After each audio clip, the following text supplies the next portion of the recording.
राम भक्तों की तपस्या सफल हुई है।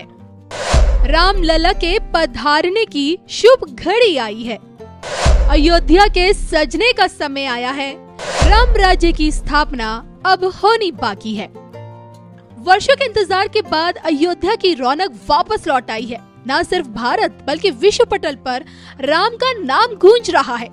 रामलला की प्राण प्रतिष्ठा को लेकर प्रत्येक राम भक्त उत्साहित है, क्योंकि भव्य राम मंदिर में अपने आराध्य के दिव्य दर्शन पाने का सौभाग्य जो प्राप्त होगा। लेकिन क्या आप जानते हैं, 22 जनवरी के बाद भारत की तस्वीर ही बदल जाएगी।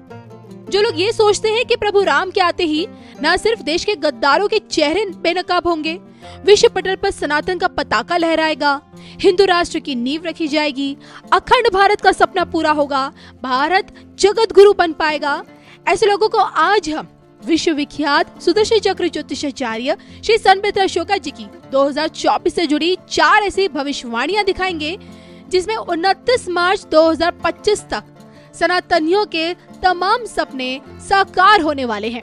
देखिए सिर्फ और सिर्फ धर्म ज्ञान पर।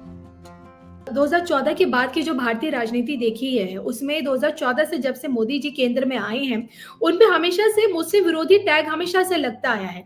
लेकिन आज देखिए तस्वीर एकदम बदल चुकी है। अयोध्या में अगर भव्य राम मंदिर का निर्माण हो रहा है, तो दूसरी तरफ मस्जिद का भी खाका पूरी तरह से तैयार हो चुका है और माना ही जा रहा है कि अयोध्या में बनने वाली जो मस्जिद है, भारत की सबसे बड़ी मस्जिद होगी। वहां पे सबसे बड़ी कुरान रखी जाएगी, बहुत सारी चीजें होंगी।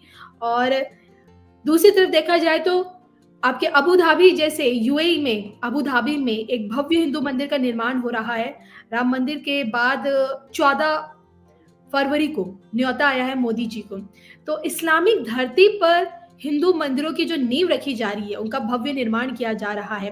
अयोध्या के मुसलमान के जो चेहरे खिल उठे हैं राम मंदिर को बनता देख, तो ऐसे में जो लोग मोदी पे मुस्लिम विरोधी का जो टैग हमेशा से लगाते आए थे, जो विरोधी लोग, ऐसे में आगे इन्हीं लोगों का क्या हर्ष होने वाला है, इन लोगों का भविष्य क्या कहता है? आपको भी लगता है क्या मोदी जी एक धर्म की राजनीति करते हैं? देखिए, मोदी जी ने जब पहली बार शपथ ली थी तो उन्होंने बोला था सबका साथ सबका विकास जी, और उस पे वो अटल रहे। उन्होंने जितनी भी स्कीम्स चलाई हैं सरकार में, उसमें जाति को कहीं पे भी, हिंदू मुस्लिम को कहीं पे नहीं दिखा। सबको एक नजर से देखकर वो स्कीम्स चलाई हैं। इस इंटीग्रिटी को, उनकी साफ इंटीग्रिटी को देख के अबू धाबी में भी आपका जो मंदिर है और कई मुस्लिम कंट्रीज में आपके जो है हिंदू मंदिरों का निर्माण हो रहा है।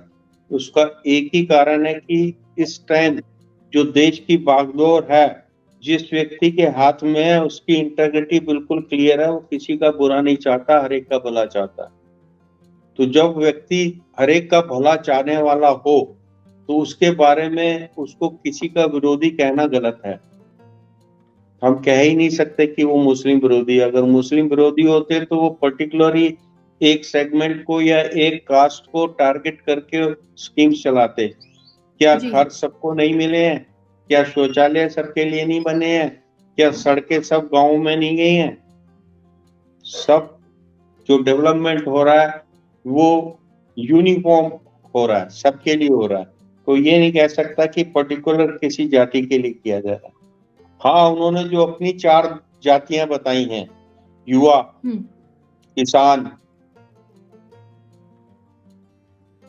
गरीब और महिला वर्ग, उन चारों जातियों पे उन्होंने फोकस किया है। महिलाओं को सशक्तिकरण, युवाओं के लिए देखिए कितनी आपकी स्कीम्स हैं, किसान के लिए उन्होंने कितनी स्कीम्स हैं। तो ये सब काम जो वो कर रहे हैं, बिल्कुल किसी एक व्यक्ति विशेष के तुष्टिकरण के लिए नहीं कर रहे हैं। इसलिए उनको जो है ऑल ओवर द वर्ल्ड, वो जहां पे भी जाते हैं, उनके लिए हर एक राष्ट्राध्यक्ष की बाँछें खिल जाती हैं, उनको गले लगाते हैं। इसी को लेकर एक सवाल है मयूर सोनी जी का आपके लिए। वो आपसे जानना चाहते हैं कि जो देश के गद्दार पार्लियामेंट में हैं, उन सबको कब सजा मिलेगी और वो कब बैन होंगे पॉलिटिक्स से? देखिए, ये 2024-25 जो है ना, ये बहुत क्रांतिकारी ईयर होगा और जी। आपके सारे सवालों का जवाब जो है 2025 के एंड तक आपको मिल जाएगा। 29 मार्च 2025 से पहले जो है देश के साथ किसी भी तरीके की गुस्ताखी जिसने की है उसको उसका माकूल जवाब मिलेगा।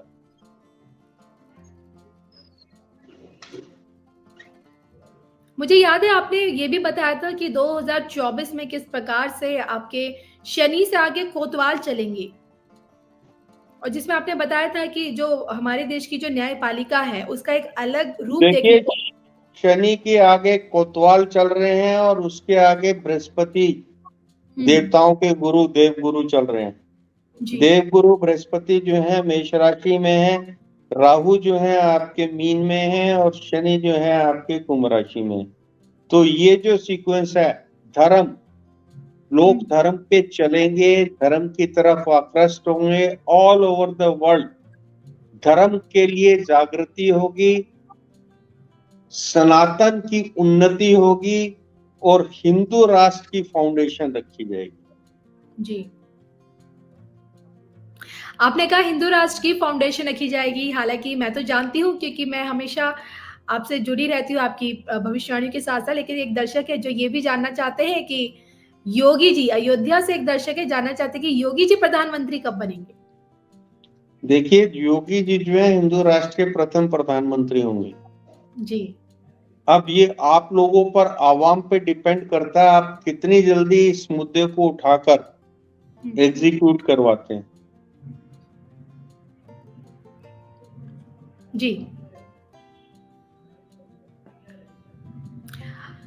अब नए साल की शुरुआत तो हो चुकी है और आज अब हमसे लाइव भी जुड़े हैं। बस जाते-जाते आपसे यही जानना चाहूँगी, अब 418 प्लस माइनस का आप आंकड़ा दे चुके हैं और ये आंकड़ा मुझे याद है फागु से आपने दिया था मेरे साथ धन ज्ञान पे ही, भाजपा का। लेकिन अब आज से आगे की तस्वीर आपको कैसी नज़र आती है? अगर आप थोड़ा-सा विस्तार से अगर हमें बताएँ। भारत देखिए, बदलते भारत की तस्वीर। 22 जनवरी के बाद जी। अभी जो समय चल रहा है, आज जो है, आज की जो कुंडली जो है, नववर्ष की जो अंग्रेजी नववर्ष की जो कुंडली है उसमें सूर्य और मंगल का योग जो है चतुर्थ भाव में है, शनि जो है छठे भाव में है, केतु केंद्र में है और राहु जो है सप्तम भाव में और बृहस्पति अष्टम भाव में है। तो धर्म के ऊपर एक बहुत बड़ा प्रहार 22 से पहले पहले कहीं से कुछ ऐसा जो है नजर आ रहा है। तो इसके लिए सरकार को संचेत होना चाहिए कि कोई भी अलगवादी, आतंकवादी, उग्रवादी या देशद्रोही जो है किसी तरीके से इतनी बड़ी इवेंट को डिस्टर्ब ना कर पाए। जी।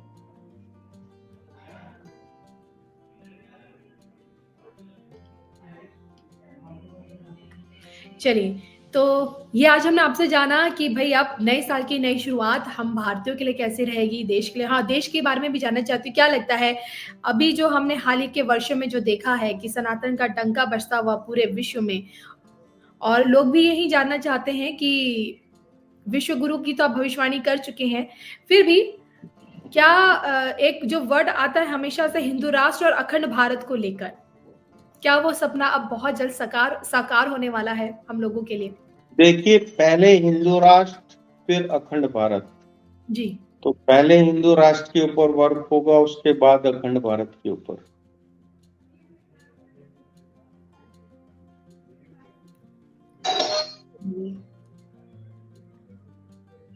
अच्छा, एक जाते-जाते एक हमारे दर्शक हैं, मैं बस उन्हीं का सवाल लूँगी, उसके बाद हम उसके बाद इजाज़त लेंगे अपने दर्शकों से। अरुण चौहान हैं, वो आपसे जानना चाहते हैं कि मोदी जी लगातार 4 टाइम वर्ल्ड लीडर बने हैं, तो क्या मोदी जी को नोबेल प्राइज़ मिल सकता है? बिल्कुल, डेफिनेटली। मेरे हिसाब से मोदी जी के कार्य को देखा जाए तो वर्ल्ड का जो नोबेल प्राइज है वो उनके लिए एक छोटा प्राइज है।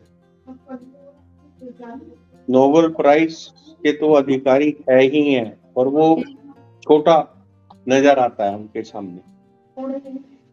मोदी जी के एजेंडे में जो चीज़ें थी वो ऑलरेडी कंप्लीट करते जा रहे हैं। 3 तलाक को ले लीजिए, ज्ञानवापी भी अब हो रहा है, आपका राम मंदिर भी ऑलमोस्ट हो चुका है। अब 24 के बाद का जो आप बता चुके हैं कि भाजपा की विक्ट्री होगी, 418 प्लस माइनस 422 सीटें का जो आपने आंकड़ा दिया है आगे। इसके साथ-साथ एक दर्शक है जानना चाहते हैं कि क्या पीओके की वापसी की जो आप भविष्यवाणी करते हैं, क्या वो 24 के बाद ही हो जाएगी? देखिए, पीओके की वापसी 24 से 25 के बीच में विधिवत होगी। जी। चलिए, हमसे जुड़ने के लिए आपका बहुत-बहुत शुक्रिया, और इसी तरह हम अपने दर्शकों से भी लाइव जुड़ेंगे, श्री संवेता अशोका जी से भी लाइव जुड़ेंगे, ताकि जो आस-पास का जो वर्तमान जो चीज़ें चल रही हैं, किस प्रकार से ज्योतिष के आधार पर चीज़ें चलती हैं, वो जान सकें। और बहुत-बहुत शुक्रिया सर आपका। धन्यवाद। नमस्कार। नमस्कार।